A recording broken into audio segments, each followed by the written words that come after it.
ഈ കഴിഞ്ഞ കാലങ്ങളിലൊക്കെ ഒരുപാട് കൃഷി കാര്യങ്ങൾക്ക് ഞങ്ങൾക്ക് നല്ല രീതിയിൽ സപ്പോർട്ട് ചെയ്തതാണ് ഇവിടുത്തെ കൃഷിഭവനും ഗ്രാമപഞ്ചായത്തും. ഇങ്ങനെ ഒരു വലിയൊരു ഭീതി നിൽക്കുന്ന ഈ ഒരു അവസരത്തിൽ ഇതേപോലൊരു സഹായം ഞങ്ങൾക്ക് തിരിച്ച് നൽകാൻ പറ്റിയത് വളരെയേറെ സന്തോഷമുണ്ട്. ഞങ്ങളുടെ ഒരു അഭിപ്രായം എന്ന് വെച്ചാൽ ഇതേപോലെ കൂട്ടായ്മകൾ ഒരുപാട് സഹായങ്ങളുമായിട്ട് വരണം എന്നുള്ളതാണ്.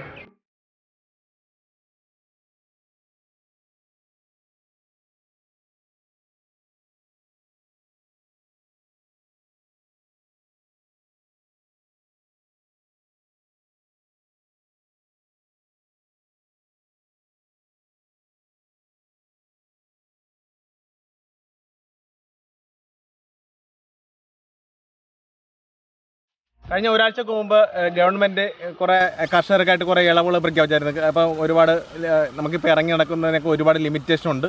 അതുകൊണ്ട് തന്നെ കർഷകരെയും അത് ശരിക്കും ബാധിച്ചു. അങ്ങനെ ഒരു ലിമിറ്റേഷൻ വന്നുകൊണ്ട് തന്നെ കഴിഞ്ഞ് തൊട്ടടുത്തുനിന്ന് തന്നെ മുഖ്യമന്ത്രി പറയുകയുണ്ടായി കർഷകർക്ക് അങ്ങനത്തെ അവരുടെ ഉൽപ്പന്നങ്ങൾ കൊണ്ടുപോകാനും വളങ്ങൾ കൊണ്ടുപോകാനും അവരുടെ കൃഷിസ്ഥലങ്ങൾ നനക്കുന്നതിനൊക്കെ പോകാനുള്ള ഒരു സ്വാതന്ത്ര്യം കർഷകർക്ക് കൊടുത്തിട്ടുണ്ട്.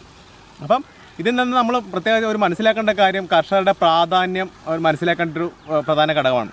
ഇപ്പം രാജ്യത്തെ പട്ടാളക്കാരെ കൂട്ടാണ് കർഷകർ. ഇപ്പം നിലവിലെ അത്യാവശ്യം ഫ്രീഡം കൊടുത്തിരിക്കുന്ന മേഖല എന്ന് വെച്ചാൽ പോലീസുകാർക്ക്, അതുപോലെ തന്നെ ആരോഗ്യ മേഖല, രാജ്യത്തെ പട്ടാളക്കാർ, ഇങ്ങനെയുള്ള മേഖലകൾക്കാണ് പ്രാധാന്യം കൊടുത്തത്. ആ കൂട്ടത്തിൽ തന്നെ വരുന്നതാണ് കാർഷിക മേഖലയും. അപ്പം കാർഷിക മേഖലയുടെ ഇതിനു മുമ്പ് വലിയ പ്രാധാന്യം ഉണ്ടെങ്കിൽ തന്നെയും ഇത്ര പ്രാധാന്യം ഉണ്ടെന്ന് ജനങ്ങൾ മനസ്സിലാക്കിയ ഒരു സമയം കൂടിയാണ് ഈ ലോക്ക്ഡൗൺ. കാരണം ഇപ്പോൾ ഒരുപാട് ഇപ്പം എത്ര താഴെത്തട്ടിലുള്ള ആൾക്കാർ പോലും അതുപോലെ തന്നെ ഏറ്റവും ടോപ്പ് ലെവലുള്ള ആൾക്കാർ പോലും കൃഷി ഏറ്റെടുത്ത് കഴിഞ്ഞു എന്നുള്ളതാണ് നമുക്കിപ്പോൾ മനസ്സിലാക്കാൻ കഴിയുന്നത്. ഇപ്പോൾ അമ്പലക്കര കൃഷി ഗ്രൂപ്പ് എന്ന് വെച്ചാൽ ഞങ്ങൾ കൃഷിയിലേക്ക് നേരത്തെ തന്നെ കടന്നവരാണ്. അപ്പോൾ ഈ ലോക്ക്ഡൗൺ പറഞ്ഞതനുസരിച്ച് മുഖ്യമന്ത്രി പറഞ്ഞതനുസരിച്ച് കൊണ്ട് ഞങ്ങൾ അതിൻ്റെതായ കുറേ ചിട്ടവട്ടങ്ങൾ വരുത്തിക്കൊണ്ട് നല്ല രീതിയിലുള്ള കൃഷിയായിട്ടാണ് നമ്മളിപ്പോൾ നിലവിൽ മുന്നോട്ട് പോകുന്നത്. അപ്പോൾ നമുക്ക് കൃഷി ഏറ്റെടുക്കാൻ പറ്റിയ ഏറ്റവും നല്ല ഒരു ടൈമാണിത്.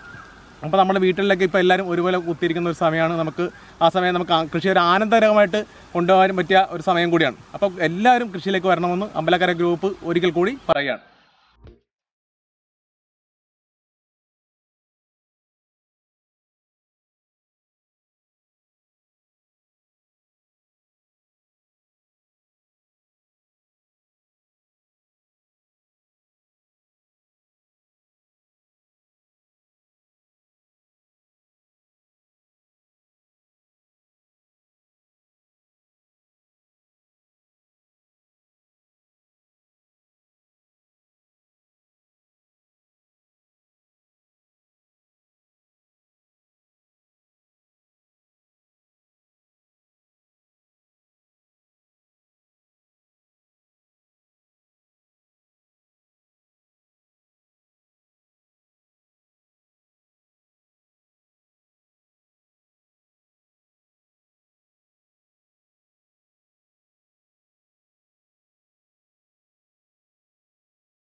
എൻ്റെ പേര് സുരേഷ്.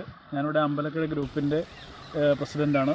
ഞങ്ങൾ ഗ്രൂപ്പായിട്ട് ചേർന്നുകൊണ്ട് 11 മെമ്പേഴ്സാണ് നമ്മുടെ ഗ്രൂപ്പിലുള്ളത്. നമ്മൾ ചേർന്ന് നമ്മുടെ ഗവൺമെൻറ് പറഞ്ഞതനുസരിച്ചുള്ള നിയമങ്ങളൊക്കെ പാലിച്ചുകൊണ്ട് നമ്മളിവിടെ പച്ചക്കറി കൃഷി നടത്തിക്കൊണ്ടിരിക്കുകയാണ്.